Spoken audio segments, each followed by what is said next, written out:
Coming up this hour, calls intensify for the arrest and prosecution of the Member of Parliament for Kwadaso in the Ashanti region, Professor Kingsley Nyako, for giving a white envelope to electoral officers at a polling station during the Ejisu by-election. These MPs should be arrested by this time, because I understand the Electoral Commission's officer have been invited by the police. More as the Dean of the University of Ghana School of Law, Professor Raymond Atuguba, says this phenomenon where governance is skewed towards moneyed election must be dismantled if Ghana is to develop. Also coming up, John Mahama promises to reopen investigation into Cecilia Dapaah if he returns to power after AttorneyGeneral advised EOCO against going ahead with investigation, insisting the allegation of money laundering against the former minister is baseless. Also, Joy News checks reveal no flood at Achimota Station H, contrary to ECG report that flood situations have led to recent power outages. This is the ECG substation H. You could see the third ground of the substation, not depicting any evidence of flood. We'll hear from residents, including what we found from our checks.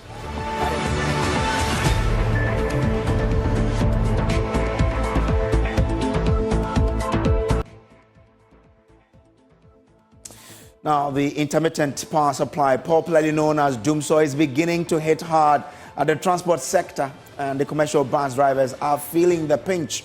Since its re-emergence, various sectors of the economy have felt the impact of the erratic power outages differently, depending on the sector's scale of reliance on the national grid for operations. In this episode of our Doomo Diaries, we put a spotlight on parts of the national capital of Accra and how the phenomenon is hitting the operations and pockets of commercial bus drivers who operate at dawn. That is what happens on a normal day. Bus conductors shout the names of destinations on their route to attract passengers. Passengers they see and make eye contact with. These drivers may not be operating with electric cars, but they are feeling the impact of unstable provision of electricity. When the lights go off, as has been rampant in recent weeks, it changes the dynamics for these bus drivers and their conductors who operate before dawn. Due to the sheer darkness that has been induced by the erratic power cuts, the conductors who would ordinarily address potential passengers directly now resort to speaking to the wind, hoping to catch the ears of passengers. The conductors only shout out the names of the suburbs on their route with the hope that prospective passengers may be lurking in the dark. It got lucky as one prospective passenger suddenly appeared from the dark. It's really affecting us because you can't even know whether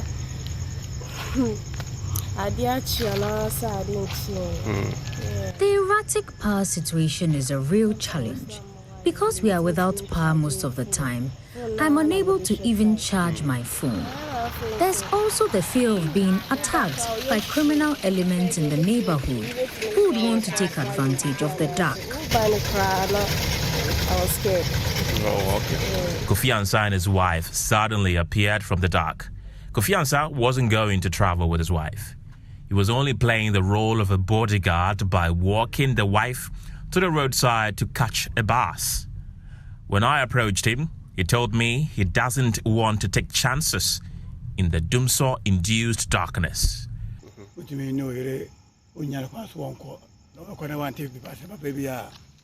Yes, I followed my wife because of the Doomso situation. I couldn't have left her alone to walk in the dark to the roadside. What would I tell her family if she gets attacked? I moved here about a month ago, and the situation has been very bad. Authorities should try and fix it because it affects everyone. The drivers are beginning to feel the impact in their pockets.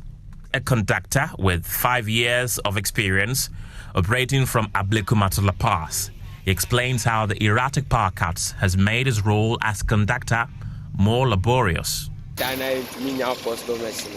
The Doomso situation makes it difficult for us to get passengers on the street.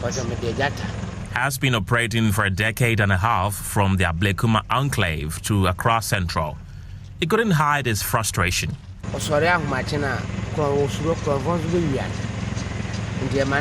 The passengers are reluctant to step out at dawn because they want to avoid being attacked by armed robbers in the area. Prior to the erratic power supply situation, some of us step out very early and close by 4 a.m. But we can't do that any longer. There are days that we even get to Barnyard with a handful of passengers, and that directly affects the sales that we make.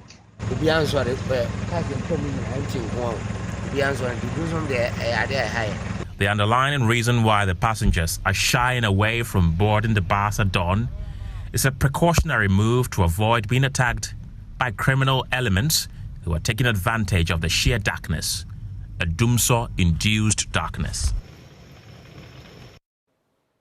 Now, join news checks from at least 2 of the listed ECG substations revealing that no evidence of flooding occurred there. Now, the Electricity Company of Ghana, in a statement dated May 2nd, 2024, says the recent power outages experienced at some parts of Accra was as a result of flooding at some substations caused by Wednesday morning's rainstorms. James Aveji was in town doing some checks on the situation and our reports. This is the ECG substation H proper, where the machines have been installed. You could see the tarred ground of the substation and not depicting any evidence of flood, as the ECG has communicated. I earlier got in touch with the security on duty who would not speak to us on record, who directed us to the manager in charge, who would also not reveal his full identity and speak to us on record. But when I mentioned to him that the communication from the ECG is that the substation have been taken by flood by last 2 nights rainstorm, he was taken aback. He tells me that there has not been any incident of flood at the substation here at the ECG station H. If you look closely at the substation, the grounds, as you can see, are well tarred. No evidence of flood in the past few weeks, as my non-technical eye could see. And so that is the situation here. The officer who spoke to us off record and the security tells us that there has not been any incidents of flood here at the Achimota substation H. Earlier, we've been to Aveno, the station D, and they complained that the light actually went off earlier in the morning and has since not returned. And where they carry them? I carry them go Asalaboche. Why? I want to go do some work, but I don't have light here. That's why. What you carry they do? I go so some tapoli.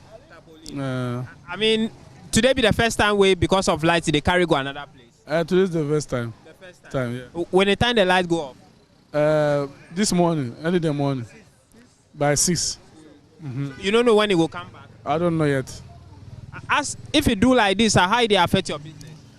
Okay, to affect me small, because you see, if you not get light, you can't do work.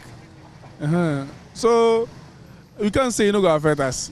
I see. You go charge the person extra because you go burn fuel for car them. Yeah, by all means, that one there. The person go pay. For pay. What you go tell the person before you go add more? I go let him. I go tell him say my place no light. So I carry the machine to go different location. Pay me for that. You talk the person, you agree already? You agree already. You agree already. I see. How much you for pay, roughly? How much be the topper? But that one, yeah. That one, you know, okay. I dey go pump am for some place. I dey go do am for some place because of no light. So if a light there, I no go fit carry the tie go some place. But no light no off. Because of my boys here, then we go evening time. Everybody go get money chop. Me, I get pickings for house. That tomorrow them too go school.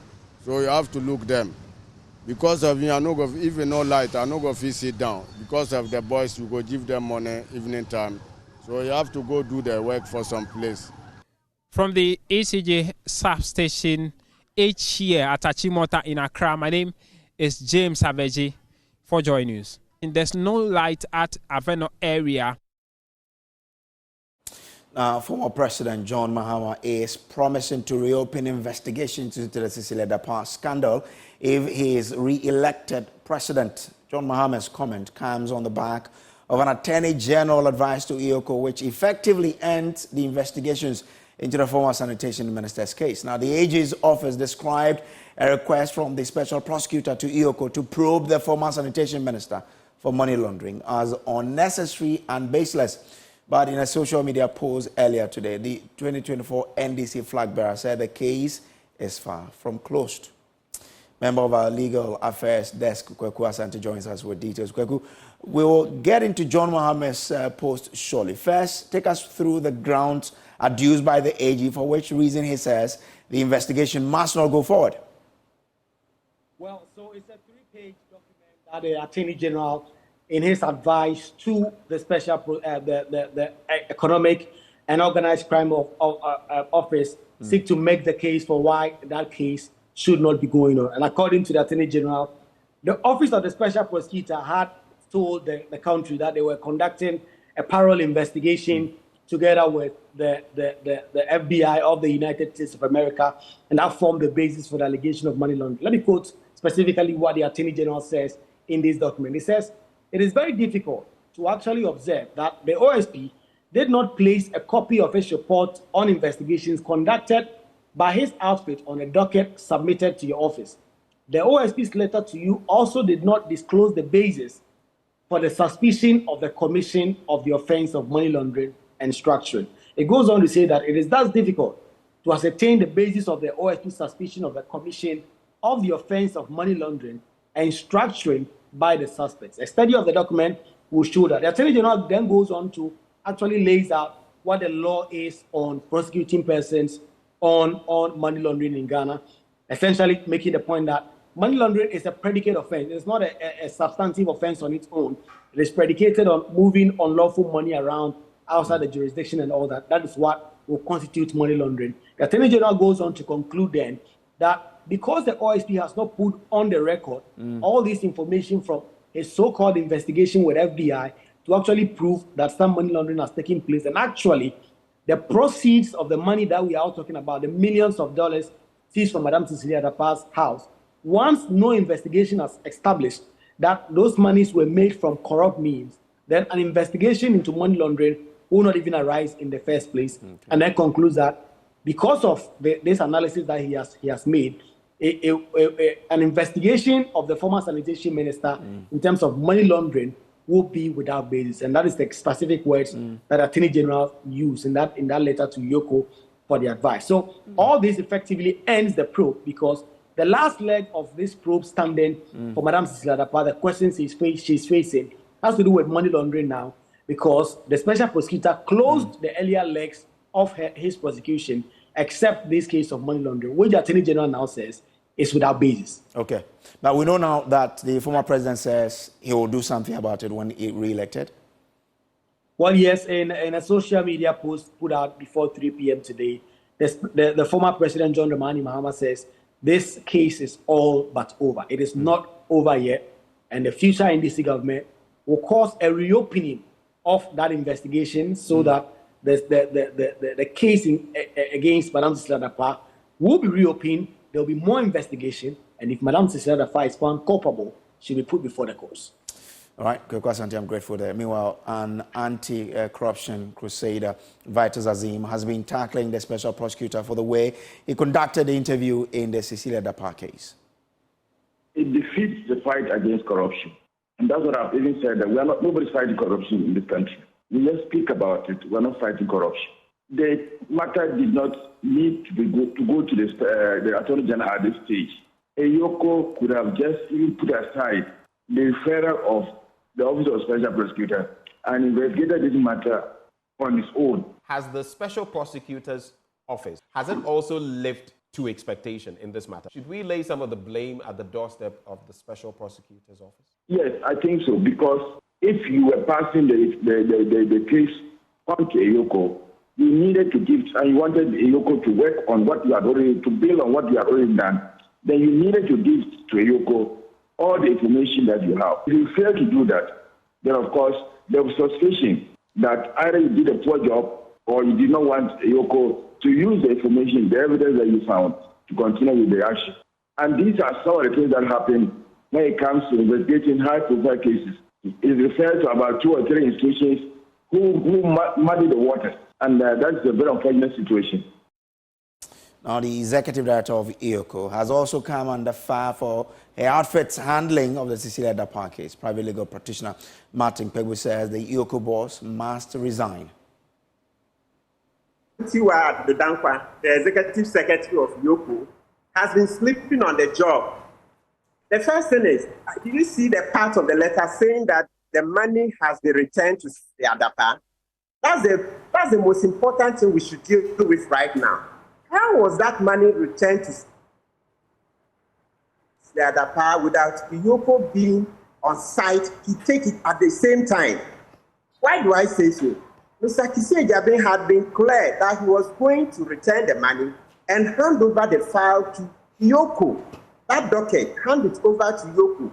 So how come that at the time the close to $600,000 and over 2.7 million Ghana was being handed over physically, cash was being handed over, EOCO wasn't present on site to collect the money?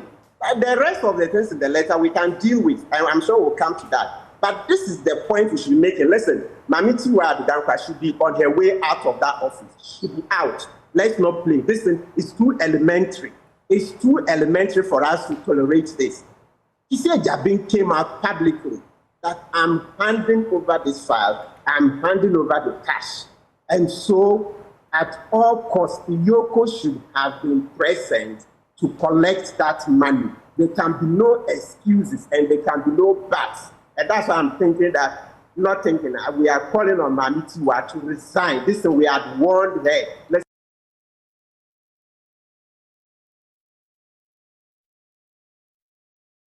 Well, we raised EOCO boss Mamitiwa Dankwa for her response, but she declined to comment. Now, away from that to other stories now. And the calls have intensified for the arrest and prosecution of the Member of Parliament for Kwadaso in the Ashanti region, Professor Kingsley Nyako, the man at the center of the bribery scandal during the Ejiso by-election.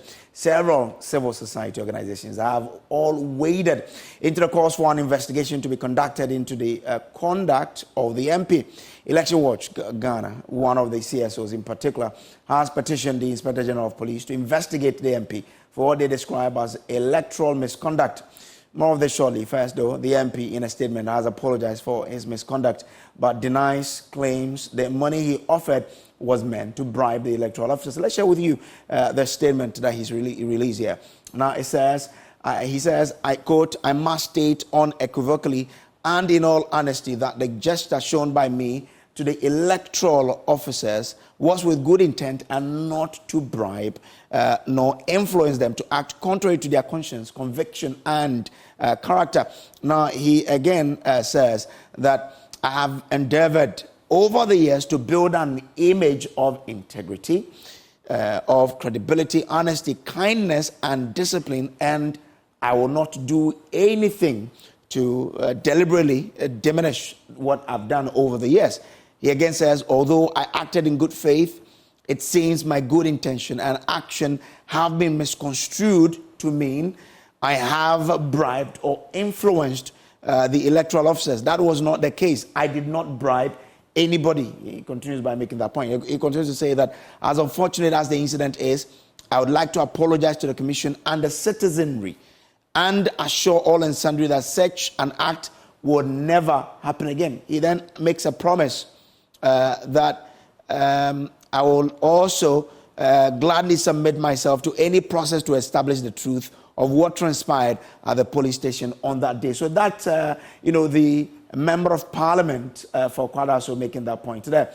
But since the statement came, many CSOs and political parties have all been calling for an investigation to be instituted against the MP for his conduct. Here is Mark Ewusi-Akun, the spokesperson for the Election Watch Ghana, who have petitioned the IGP to investigate Dr. Kingsley Nyarko.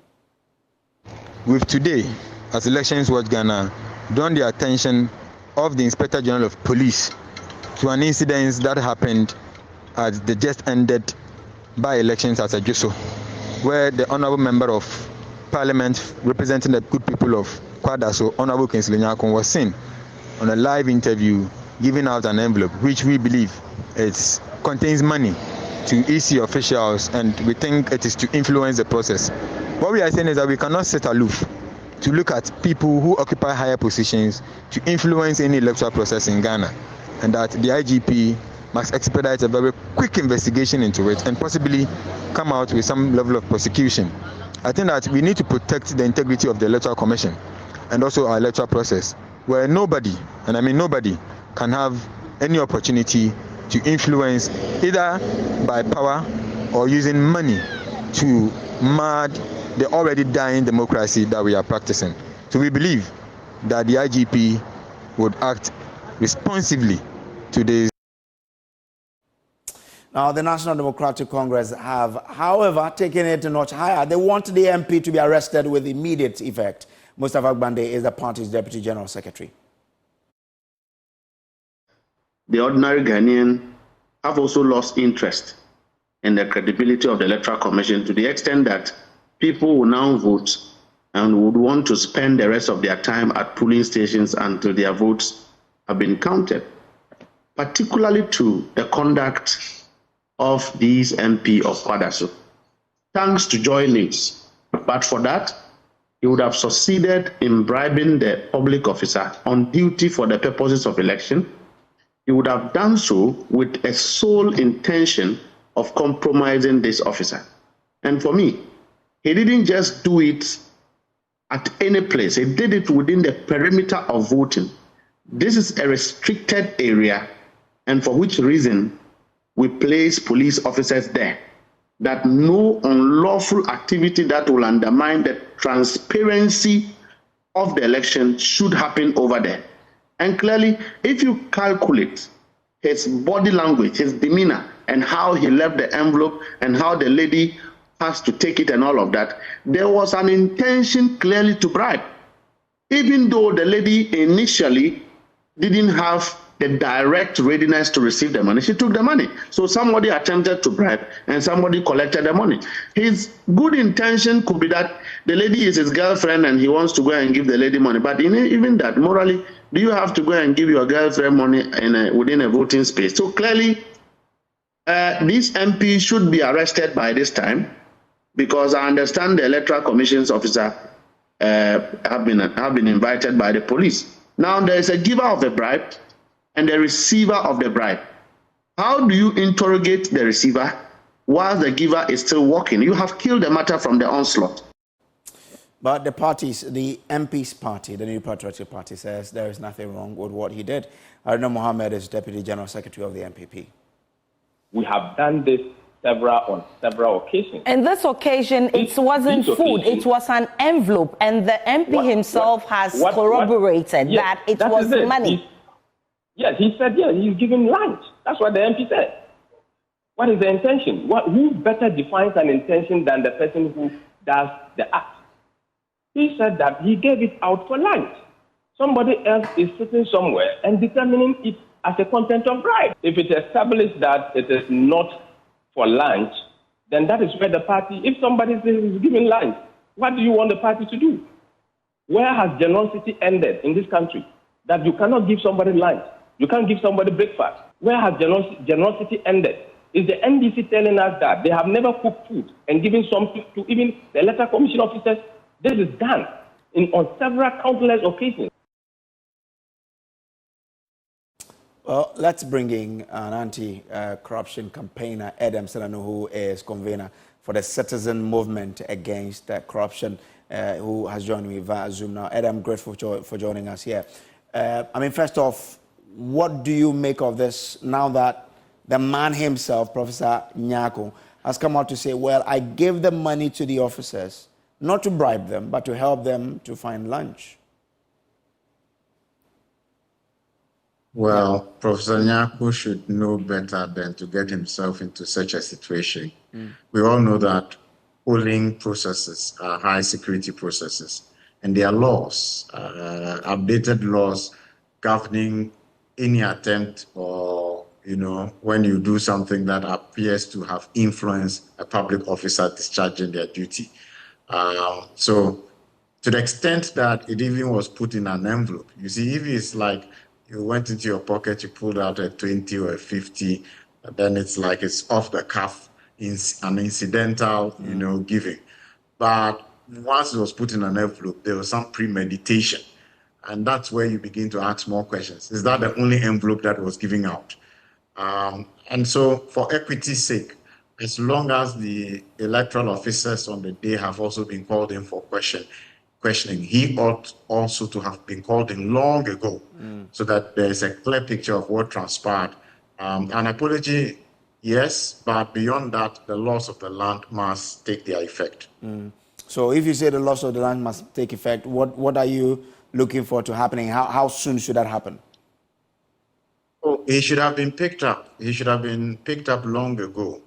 As soon as this issue became known to the police, two things. EC should have filed a complaint that this is what had transpired. The police should have invited all parties and have interrogated them.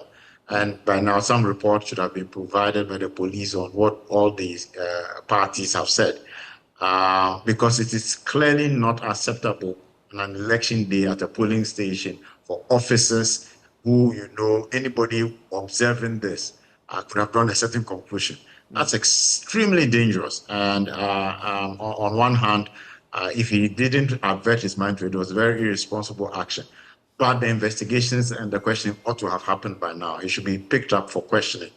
Any other citizen of the land, if it was not an MP, would have been picked up by now. So the police is delaying in doing what is required of them, and it will not speak too well of the police service if they don't take that action quickly. Okay, thank you so much, Adam Sanano, for joining me here. Now, he is convener for the Citizen Movement Against Corruption.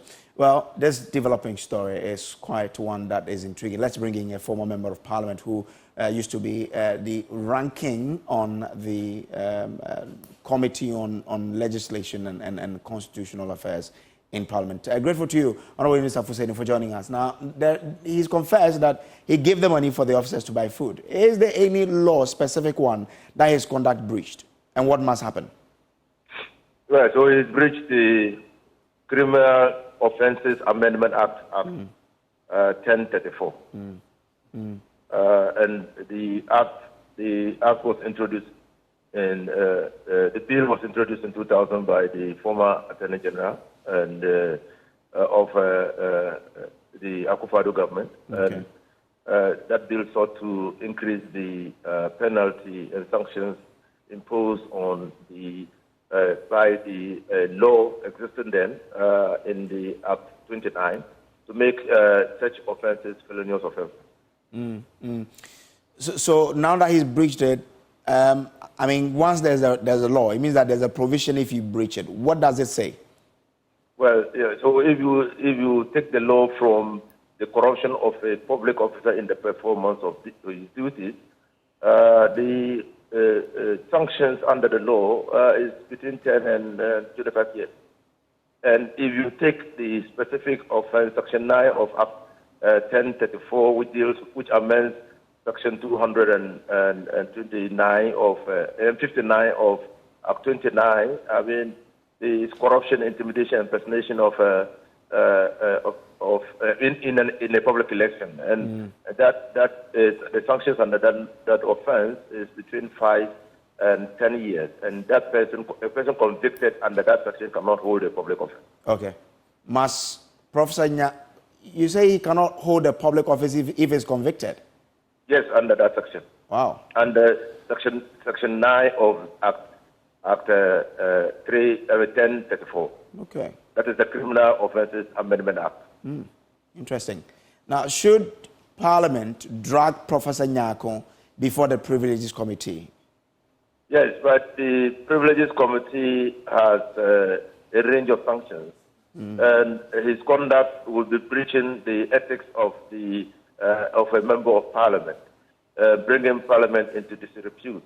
And so whether the Privileges Committee will impose the maximum sentence of expulsion from parliament is a matter that we must all be interested in. But because if you look at the offences, the offence he has committed under the Criminal Offences Amendment Act 1034, there is no way a person can be convicted for a period of 10 to 25 years and that person will still be a member of parliament. Or a person convicted for 5 to 10 years can hold a public office. So that means that in both sections, Professor Nyako cannot, if he's convicted, be a member of parliament.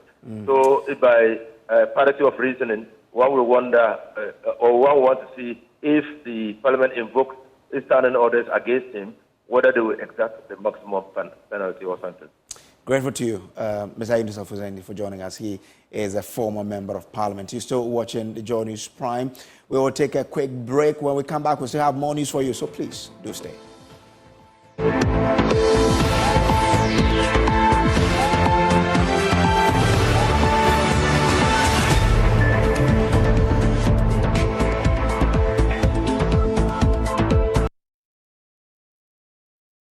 Welcome back from the break. This is still the Joy News Prime. Now to other stories.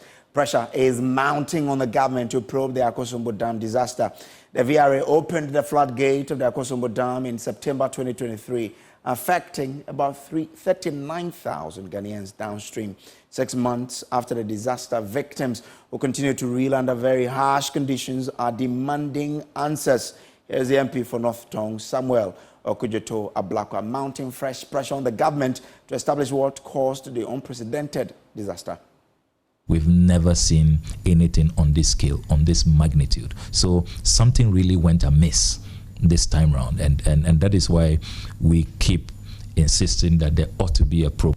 So that, most importantly, those who were negligent, those who shirked their responsibilities, and cause us all of this pain, this devastation, this catastrophe are brought to book.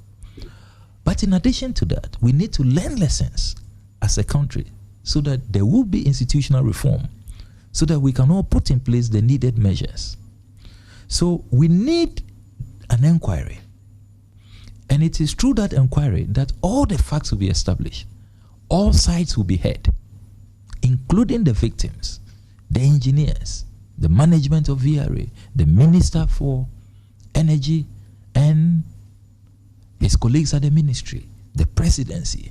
Did this go to cabinet? Did cabinet give the green light? What did they check before they gave the green light? We need to know. Meanwhile, the Ghana Meteorological Agency, GMET, is furious that the Water Authority is trying to blame the disaster on its forecast.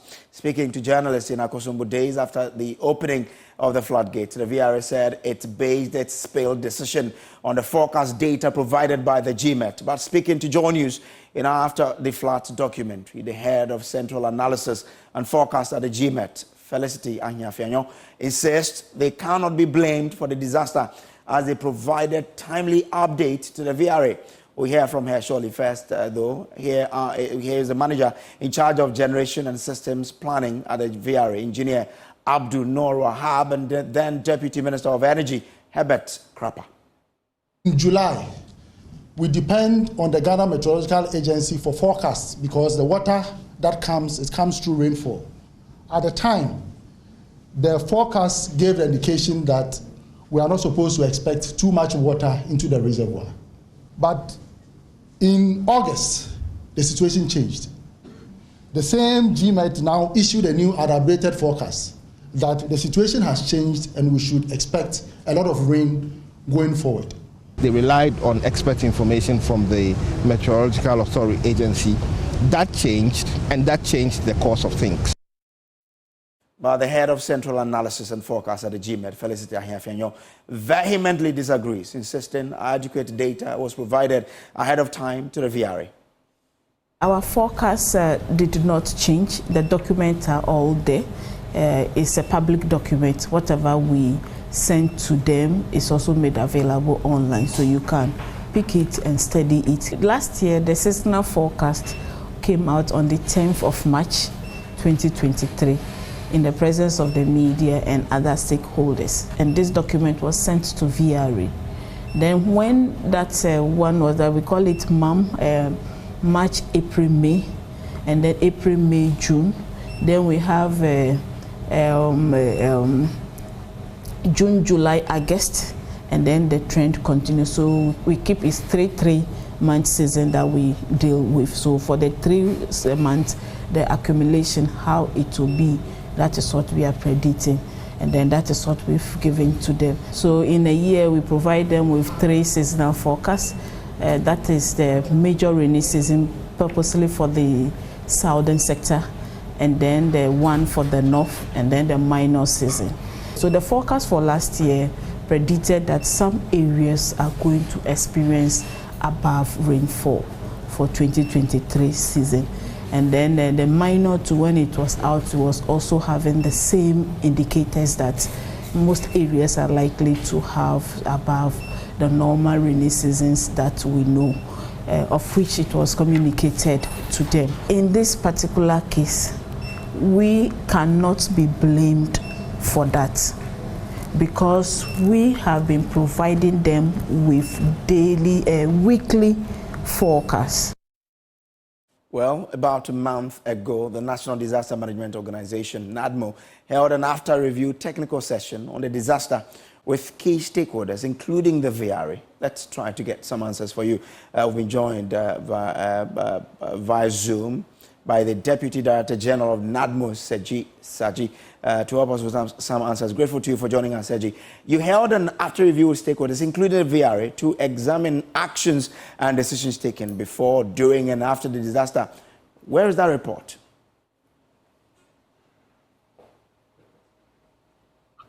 Well, the after-action review, well, in the first place, good evening to your cherished viewers.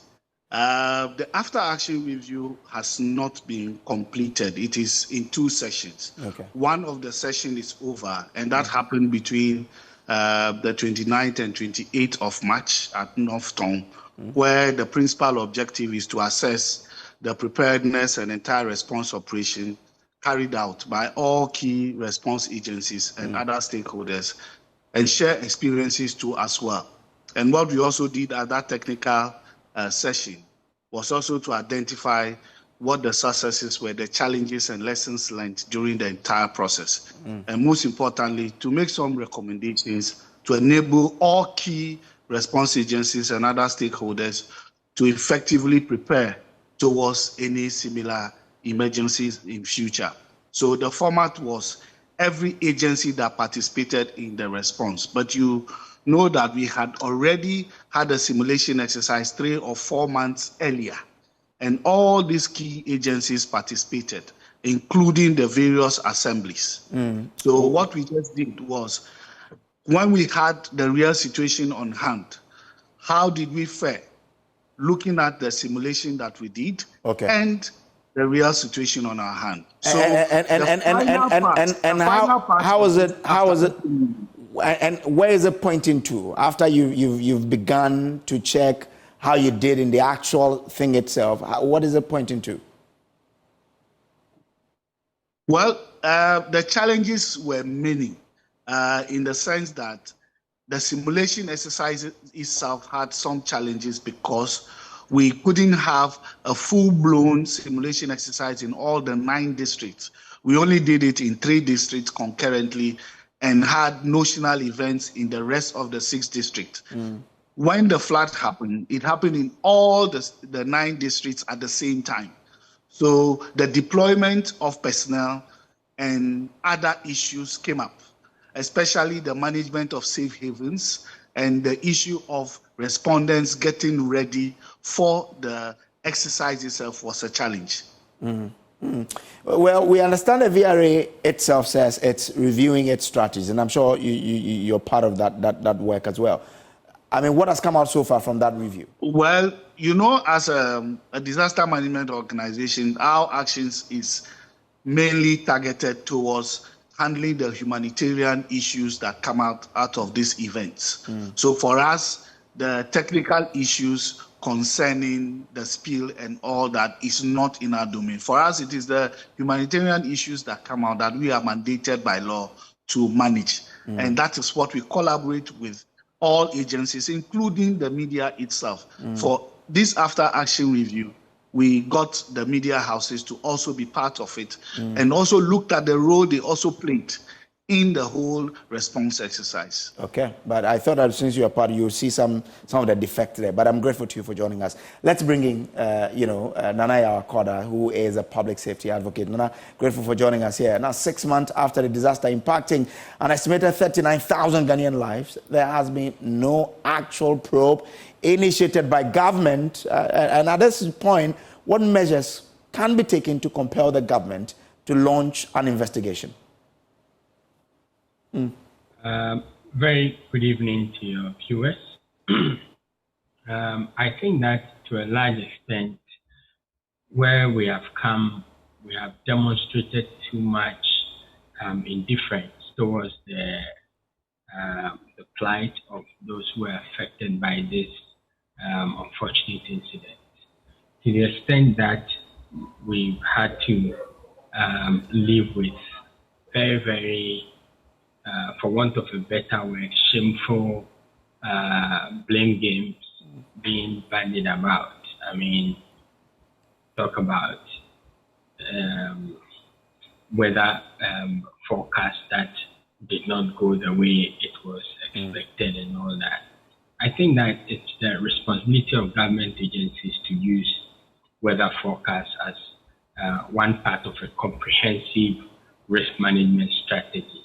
And this should include contingency plans for when forecasts do not align with actual weather events. Okay. To the extent that we have meteorologists using the best available data and models to make forecasts, we must also understand that they provide probabilities and scenarios rather than definitive predictions to account for uncertainty.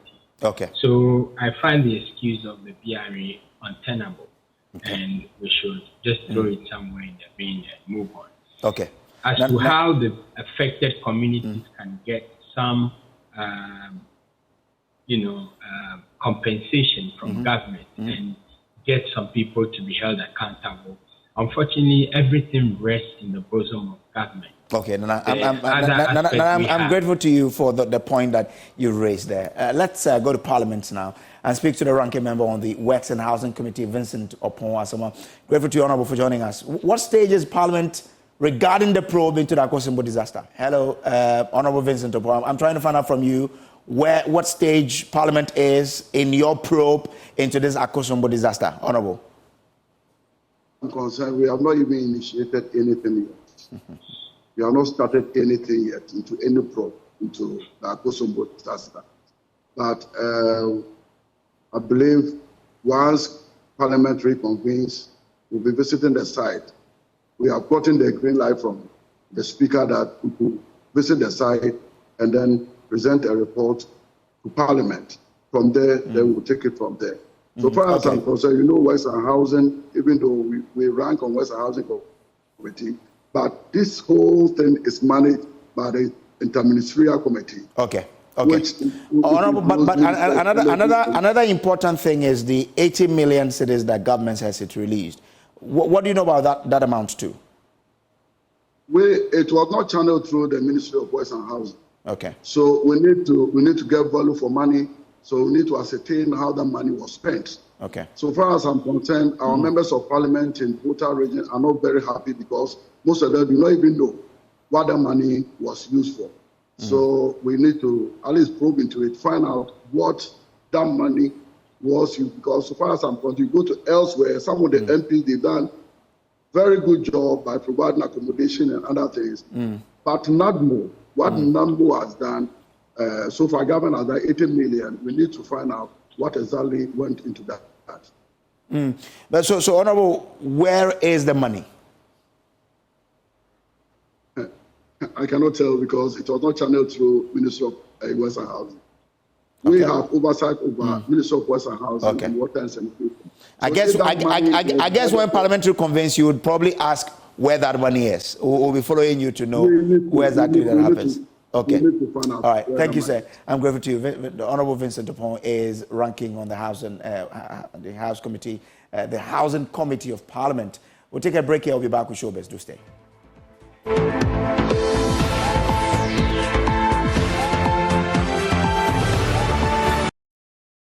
Back. Let's do Showbiz now. And Becky Bex is in the house. Hi, Becky. Hello to you, Brace. How are you? I'm good. Hoping to get married soon because Akwaboah is ready to get married. Fans are flooding High Life artist Akwaboah Jr. with congratulatory messages following the announcement of his impending nuptials. The singer shared the news with fans in a post on Instagram on Wednesday. That was just yesterday. Good day to share that news. Quote, he said, yeah, call worry. Let's enjoy that song. I mean, look. I know. Is it real that he's going to get married? Yeah, it looks real. They better get married. It can't be because a song. They look good together, too. They really look good together. It's been, a very long time. He will get married, I'm sure. He will do that. So on that note, if it's true, congratulations to him. Let's talk about the theater industry in Ghana. It's growing with a lot of productions being held at the National Theatre for a while now. My colleague Kwame Dazi had a conversation with Omar Sharif, and he asked him about how we can grow the theatre industry, and here's what he has to say. Our sets, you understand, we still have a long way to go. We still have to build good sets, you understand, for our performances. We still have to have, good costumes, and then bring real props, on set. You have to make available the stage should be available for us to bring real props on set. We bring cars on set, we bring bikes on set, we bring horses on set, animals, so many things on set to make it realistic. You understand me? We need that feel of realism on stage. And that is what I think will help the stage performances, and we are going to go very far. All right. Sharif right there. But Brace, we have Prime Movie Box this evening, and guess what? Fela Makafui's Resonance is what we have. Okay. Well, obviously, you should remember to brush your teeth before you go to bed this evening, and also tomorrow morning when you wake up, use Pepsodent Cavity Fighter, Pepsodent Charcoal, Pepsodent Herbal, or Pepsodent Triple Protection. That's what I love, because with Pepsodent, every smile matters,